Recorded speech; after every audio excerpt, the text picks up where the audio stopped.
This video demonstrates how to configure a NAT44 policy to translate destination IP addresses. Destination network address translation translates destination IP addresses and destination port numbers of a packet. It applies to a scenario where external users need to use external addresses to access internet servers. After receiving a packet, the device matches the packet against all the filtering conditions in a NAT policy. The device translates the destination IP address of the packet according to the NAT policy only when the packet matches all the filtering conditions. If a packet does not match the filtering conditions of the current NAT policy, it will be matched against the next policy in sequence. If the packet does not match any NAT policy, NAT is not performed on the packet.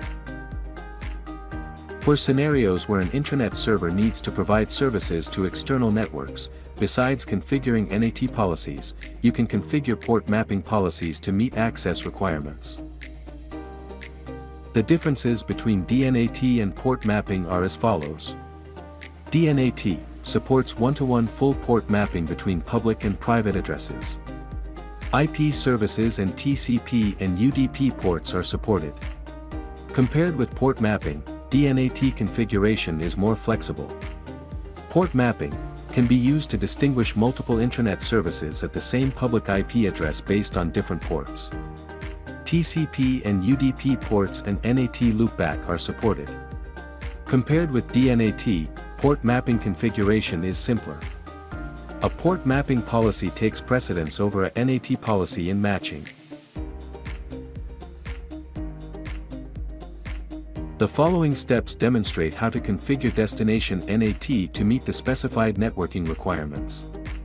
An enterprise has deployed a web server on the internet to provide services for external users, and deployed device A as a security gateway at the network boundary to protect the internet. The address of the web server on the internet needs to be mapped to the address of a WAN interface on device A. When an external user accesses the web server through the WAN interface address, the destination IP address is translated from device A's WAN interface address to the internet server address.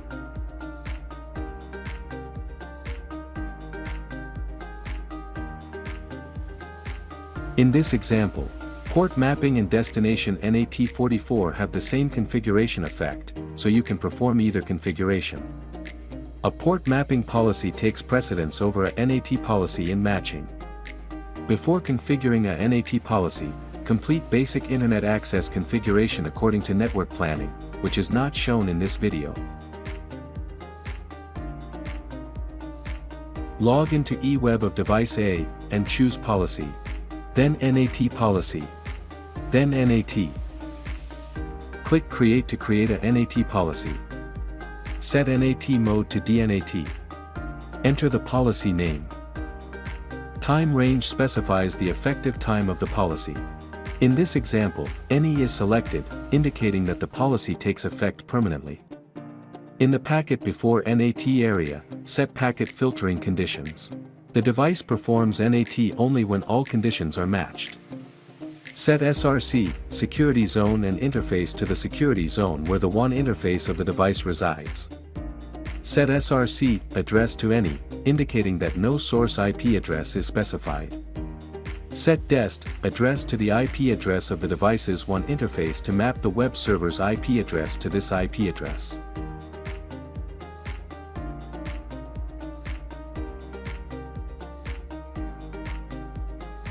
Set service as required.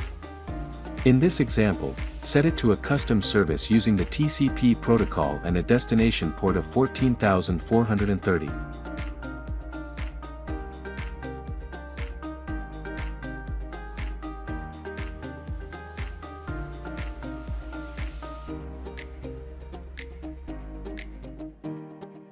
In the packet after NAT area, set the destination IP addresses and port numbers of packets after NAT.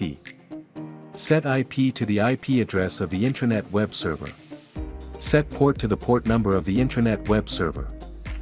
In this example, set it to 443. After verifying the configuration, click Save. A dialog box is displayed, prompting you to determine whether to add a corresponding security policy. Click Yes. The system delivers the NAT policy configuration and automatically generates a security policy to permit access traffic from external users to the intranet web server. You can also click Add without creating security policy to add a NAT policy without generating a corresponding security policy. In this case, you need to manually configure a security policy to permit access traffic from external users to the web server. Otherwise, NAT cannot be implemented. In this example, click Yes for the system to automatically generate a security policy. For scenarios where an intranet server needs to provide services to external networks, you can also configure port mapping policies. Choose Policy, then Port Mapping. Click Create to create a port mapping policy. Perform the configuration by referring to the example.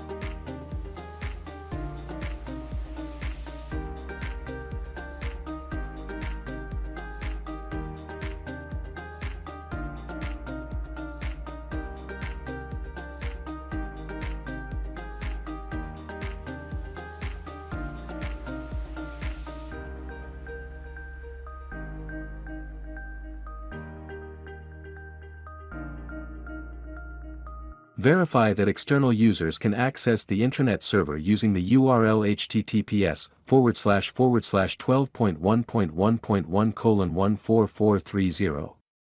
Log into eWeb of device A, choose ONM. Then Network.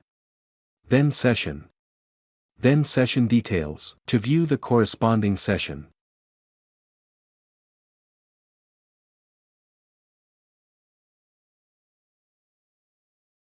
Click View Details to view DNAT details.